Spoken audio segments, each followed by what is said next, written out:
পৃথিবীর হারানো গল্প।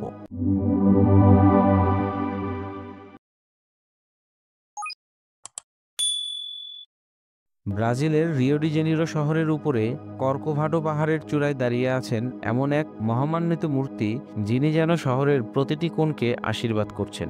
তিনি ক্রাইস্ট দ্য রিডিমার, বিশ্বের বর্তমান 7 আশ্চর্যের একটি এবং ব্রাজিলের জন্য শান্তি ও ঐক্যের এক অপরিহার্য প্রতীক।